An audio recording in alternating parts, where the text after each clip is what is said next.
মসজিদ যে কতটা আধুনিক এবং সুন্দর হতে পারে তার অন্যতম নিদর্শন হলো মসজিদ আল মুস্তফা সাল্লাল্লাহু আলাইহি ওয়াসাল্লাম, যেটি ঢাকার বুকে মাদানী এভিনিউতে অবস্থিত। তো চলুন দর্শক দেখে নেই মসজিদ আল মুস্তফা সাল্লাল্লাহু আলাইহি ওয়াসাল্লাম। তো প্রিয় দর্শক, মসজিদ আল মুস্তফা সাল্লাল্লাহু আলাইহি ওয়াসাল্লামে কীভাবে আসবেন আপনাদেরকে আমি জানিয়ে দিচ্ছি। মসজিদ আল মুস্তফা সাল্লাল্লাহু আলাইহি ওয়াসাল্লাম আসার জন্য মূলত দুইটি রাস্তা রয়েছে। গুলশান নতুন বাজার দিয়েও আসতে পারবেন মাদানী এভিনিউতে, এবং 300 ফিট বসুন্ধরা দিয়েও আসতে পারবেন। এই মসজিদ আল মুস্তফা সাল্লাল্লাহু আলাইহি ওয়াসাল্লাম বাংলাদেশের ঢাকা শহরে মাদানী এভিনিউ সড়কে অবস্থিত একটি দৃষ্টিনন্দন মসজিদ।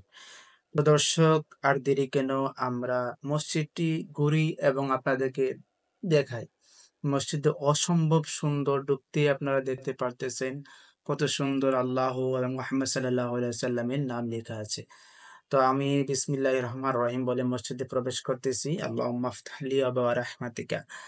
ঢুকতে এমনটা ভরে গেল যে সবুজের আকারে মসজিদে তোলা হয়েছে, এবং মসজিদে ঢুকতে অনেক দিক নির্দেশনা দেওয়া আছে, কোন ফ্লোরে কি এবং কোন ফ্লোরে কিভাবে যাবেন, প্রত্যেকটা ডিটেলস মসজিদে ঢুকতেই ডান পাশে এবং বাম পাশে দেওয়া আছে।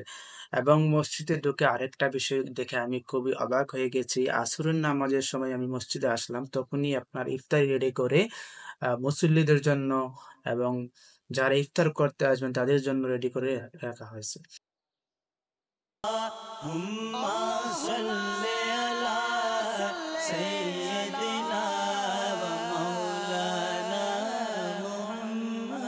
প্রিয় দর্শক, মসজিদের কারুকার্য এবং নকশা যতই দেখতেছি ততই অবাক লাগতেছে আমার, যে ঢাকার বুকে এত সুন্দর মসজিদ আমি দেখতে পারবো।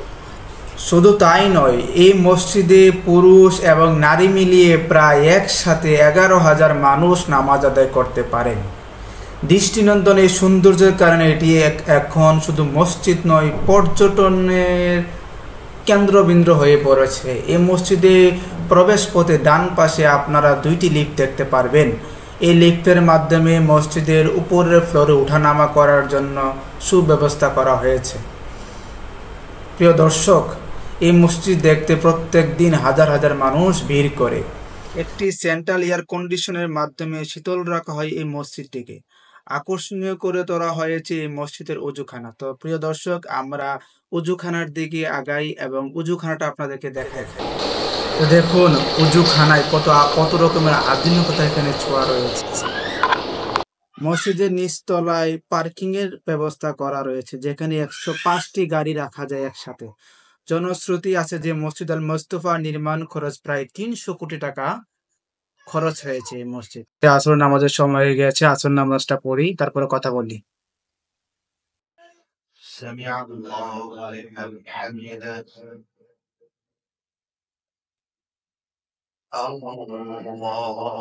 মসজিদে দেওয়ালে সোনালী রং দিয়ে লেখা আছে লা ইলাহা ইল্লাল্লাহু মুহাম্মাদুর রাসূলুল্লাহ সাল্লাল্লাহু আলাইহি ওয়াসাল্লাম, যা সৌন্দর্য দূর থেকে অবলোকন করা যায়। পাঁচতলা বিশিষ্ট এই মসজিদে আলাদা কোনো জানালা নেই, এমনভাবে নকশা করা হয়েছে যা প্রকৃতির আলো ভরপুর।